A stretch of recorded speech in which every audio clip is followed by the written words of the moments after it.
गाढव म्हणायचं मी गादीवर बसणार, कुत्र म्हणायचं मी गादीवर बसणार. कोण? गाढव म्हणायचं मी गादीवर बसणार, कुत्र म्हणायचं मी गादीवर बसणार. त्या दोघांनी ठरवलं आपण एक करू, आपल्या दोघा स्पर्धा लावू, जे पळता ती सिंहासनाजवळ जाईल ती गादीवर ते बस. ठीक आहे. कुत्र्याला वाटलं गाढवाला काय पळणं होणार आहे, पळण्यात पठ्ठ्यात तरबेज आहे म्हणला. दोघांची शर्यत लागली.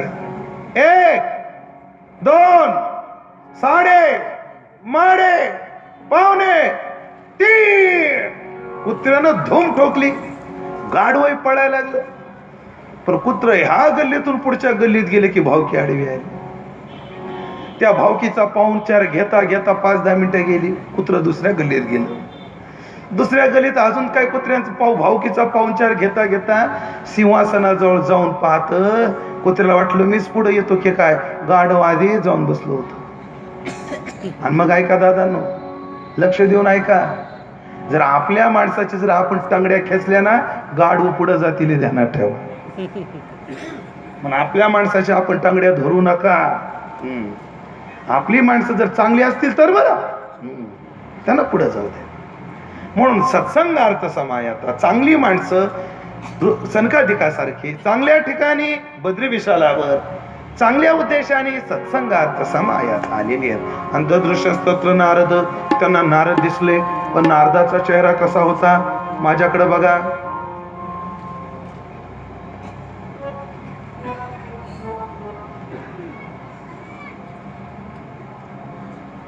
चिंता तर होते नारद. आणि सनकादिक म्हणतात कुमारावचुः कृतम ब्रह्मानंदी मुखम कुतश्चिंता त्रो भवान. नारदजी, तुम्ही भगवत भक्त आहात. भगवत भक्ताच्या तोंडावर चिंतेची सावट नसलं पाहिजे, चिंतनाचं तेज असलं पाहिजे. भगवत भक्ताने चिंता नाही करायची, चिंतनाचं तेज, कायम आनंदी राहायचं, खुश राहायचा, चेहरा टवटवीत ठेवायचा. मला एक सांगा, तोंड पाडून घेतल्याने घरातलं दुःख जाणार आहे का? नाही. मग का बरं? म्हणून एक सांगतो, सुखाला आनंदानं सामोरं जाणं पुरुषार्थ नाही, दुःखाला एवढ्या आनंदानं सामोरं जावं की दुःखाला प्रश्न पडावा, हा एवढा आनंदी माझा, याचा उपयोग काय होणार ते निघून गेलं पाहिजे.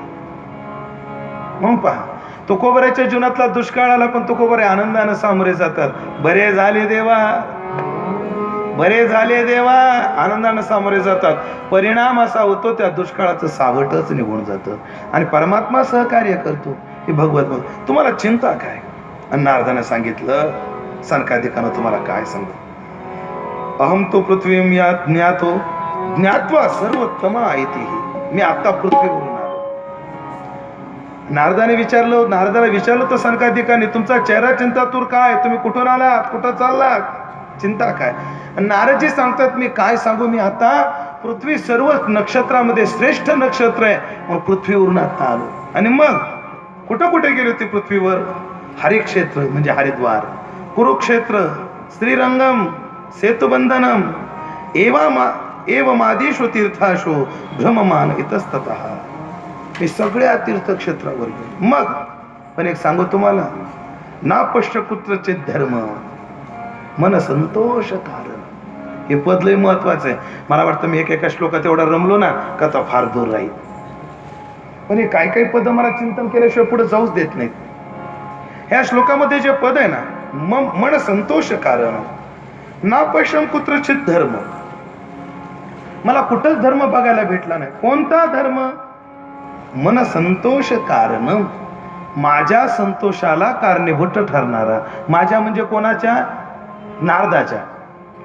नारदाचं मन संतुष्ट होणारा धर्मच कुठे दिसला नाही. म्हणजे फार मोठे मोठे सप्ते व्हायला लागले ना, फार मोठे मोठे कीर्तन व्हायला लागले ना, म्हणजे नाही, त्यानं माझं मन संतोष होत नाही. कारण का होत नाही? कारण एक आहे, सध्या कीर्तन ठेवणारी माणसं, कथा ठेवणारी माणसं, त्यांचे उद्देश चांगले राहिले नाही. मी सगळ्यांचं बोलत नाही, बरं विशिष्ट लोकांचं बोलतो. अजूनही चांगली सत्संगप्रेमी माणसं आहेत. जुन्या काळात लोक कीर्तन काय ऐकायची? प्रबोधन घडतं म्हणून, सेवा घडते म्हणून. आताची माणसं कथा कीर्तनाला काय येतात? प्रतिष्ठा मिळते म्हणून आणि करमणूक होती म्हणून. उन्हाळ्याचे दिवस आहेत, घरात करमच ना. तेवढंच कीर्तनात गेलं, कथेत जाऊन बसलं, तेवढंच मन रमतं. त्यात कीर्तनकार अधूनमधून हसायचे झटके सांगतात, गायक मंडळी सुंदर सुंदर अभंग चाली म्हणतात, मन रमतं. काही लोक मन रमण्याकरता येतात आणि काही लोक आपण कथेमध्ये गेल्यावर लोक म्हणतील, बघा तो माणूस एवढा श्रीमंत आणि कीर्तनात येऊन बसतो. काय भावनिक माणूस प्रतिष्ठे करतात. आणि साधूचं मन यानं संतुष्ट होत नाही, मन संतोष कारण, माझ्या संतोषाला कारणीभूत ठरणार. काय गोड अभंग आहे तुकाराम महाराजांचा.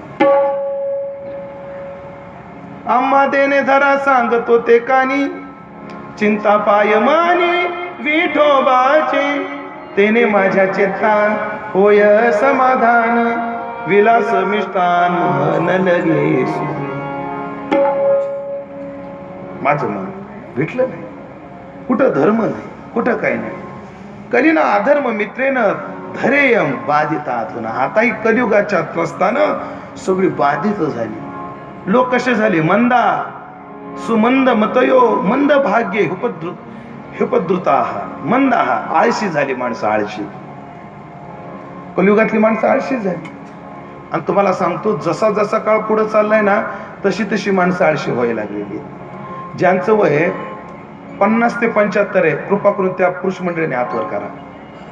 जास्त तेच आहेत, पण तरी सांगतो हात वर करा. बरेच आहेत 50 ते 75.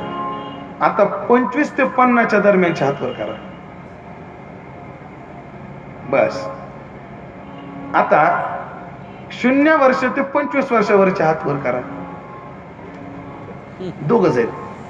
नाही, आमच्या नशिबाला एवढेच आहेत, काय करतात ते दोघं तरी नशिबाने आले ते. आता पहा, मी 50 ते 75 त्या लोकांना सांगतो, तुम्हाला 12 खडी कुठपर्यंत होती शाळेत? आउटकी, निमकी, पावकी, दीडकी, 1 पाव, 2 पाव, अर्धा, 3 पाव, पाऊण, 4 पाऊण, 1, 5 पाव, 1.25, 6 पाव, 7 पाव, 8 पाव. बघा, हे 50 ते 75 म्हणा गोकमपट्टी. आता त्याच्या पुढचे 50 ते 25 मधले पहा, यांना धडे कुठपर्यंत? 23 एक 23, 23 दोन्ही. आता 0 ते 25 म्हण रे, 14चा पाडा म्हण. येतो तू ह्यांच्यात बसला म्हणून यायला लागलाय तुला, नाही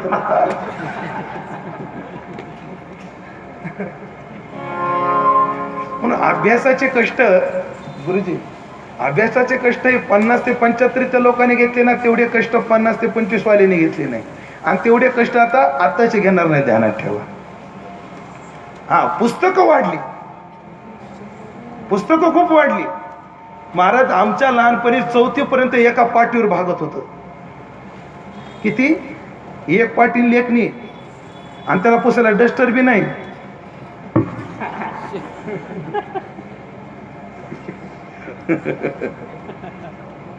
खरे का खोटे? काय भाग्यवान होतो आम्ही. शाळेच्या टाकीतलं पाणी पित होतो, तरी पण आम्हाला सर्दी होत नव्हती. माझं बोलणं बरोबर आहे ना? आम्ही हॉटेलमधलं कुठलंही खात होतो. एक मळकटाची 4 दिवसाच्या तळातले पापड तळायची आणि आमच्या शाळेच्या पुढे येऊन बसायची. आम्ही 5 पैशाची 4 पापड घेऊन खायचो, पण आम्हाला खोकला येत नव्हता. आता बघा बरं. म्हणून मला सांगायचे काय, जसा जीव कलियुगाकडे चाललेला आहे, मंदा आळशी बनत चाललेला आहे. आळशी सुमंद मतयो हो, बुद्धिहीन होत चाललेला आहे. पूर्वज किती बुद्धिवान होते, पूर्वज बुद्धिवान किती होते, खूप पूर्वज बुद्धिवान होते. कथा सांगत नाही. मंद भाग्य पाखंड निरत संता. खर तर हे पद सांगणं म्हणजे आपल्या मुस्कडात मारून घेणे. पाखंड निरत संत म्हणजे स्वतःला संत म्हणून घेणारे पाखंडी झाले कलियुगात. पाखंडी लोक साधू म्हणून जातात आणि ते राम रहीम निघतात. साधू म्हणून जातात आणि तामका बापून तमका काका तमका काकाजी निघतो. पाखंडी झाले साधू लोक कलियुगात. विरक्ता सब परिग्रह. लोक विरक्त स्वतःला म्हणून घेतात पण गोळा करतात. आम्हाला पैसा नको, पैसा नको, बिलकुल नाही, बिलकुल नाही, पैसा आम्हाला नाही पाहिजे. आपल्या मठाचं काम चालू आहे, त्याला खोली बांधून दे.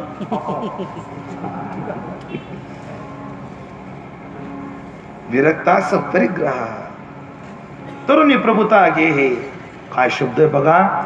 हे ग्रंथ लिहिलाय 5,500 वर्षापूर्वी बरं, पण अजून सांगितलंय, त्याच्या सांगितलंय तरुणी प्रभुता घे. तरुण झालेल्या बाया बापाच्या घरीच राहायला लागल्या कलियुगात. म्हणून जुन्या काळात पोरीची लग्न व्हायची, आजकाल बायाची लग्न होतात.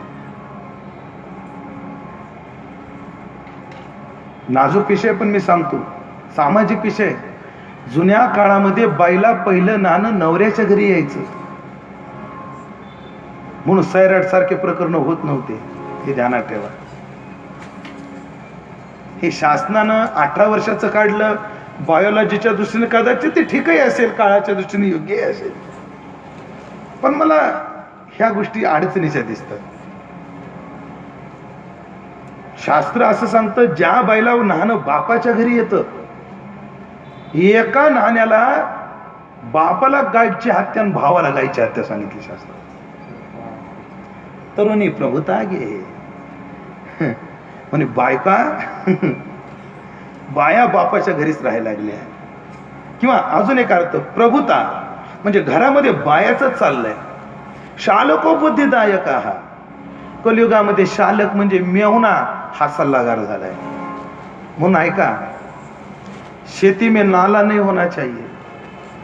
शेती में नाला, गोटे में हेला और घर में साला कधीच नसावं म्हणून. शेतीत नाला नसावं, गोट्यामध्ये हेला नसावं आणि घरामध्ये साला नसावं. साला म्हणजे मेहुणा. हो, मेहुणा म्हणजे बायकोचा बाप. मला वाटलं तुम्ही ब्रह्मचारीचे का काय तपासून घ्यावं. हाय, तुमचे लग्न झाले, तुम्हाला कळत नाही. कन्या विक्रीनो लोभात दंपती नामचे कल्पशम. सगळं पाप पाप पाप. आणि तुम्हाला सांगतो सनकाधिकांनो, मी असाच चाललो होतो आणि सुंदर वृंदावन आलं. आणि वृंदावन आलं असताना एक बाई मोठमोठ्याने आरडू लागली, मला म्हणू लागली, भो भो साधू क्षणम तिष्ठ मच्चिंतामपि नाशय दर्शनम तव लोकस्य सर्वता अगहरम परम. हो साधू क्षणभर थांबा. ही कोण होती मी विचारलं. कासित्वम पाविमो. भरतीबाई अशी होती, ती तरुण होती. अनेक स्त्रिया तिला पदरानं अशा सुंदर वारा घालत होत्या. समोर बसा बसा बाबा, बसा बसा बसा. कथा संपत आली आता. बसा बसा बसा, खाली बसा. हा, मग थांबा जरा, सावकाश होऊ दे.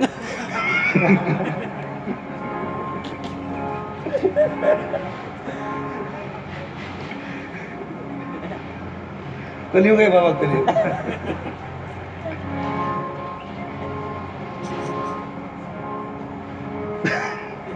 दोन तरुण मुलं, आपलं वृद्ध झालेली माणसं आहेत, ती त्याच्याकडे कोण रडते. ही तरुण आहे. आणि मग मी तिला विचारलं, कासित्वम, तू कोण आहेस? क्वामिमो चेमो चेमा नार्य हा का पद्मलोचना हा. तुझ्या बाजूला असणाऱ्या सुंदर स्त्रिया कोण आहेत? वद देवी सविस्तारम स्वस्य दुःखस्य कारण. तुझ्या दुःखाचं कारण सांग. आणि मग तिनं सांगितलं, अहम भक्तिरिती ख्याता इमो मेत नयो मतो ज्ञान वैराग्य नामानो कालयोगे न जर्जरो. माझं नाव भक्ती आहे. हे दोन माझी मुलं आहेत. एकाचं नाव ज्ञान आहे, याचं नाव वैराग्य आहे. आणि कालयुगानं दोघंही जर्जर झालेले आहेत. माझ्या शेजारी असणाऱ्या स्त्रिया या नद्या आहेत.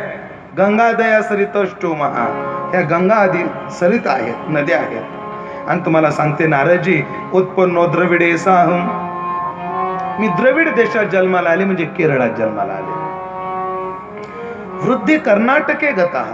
माझी वाढ कर्नाटकामध्ये झाली. आणि मग माझी क्वचिन महाराष्ट्रे, कुठं कुठं महाराष्ट्रात माझा स्वीकार झाले.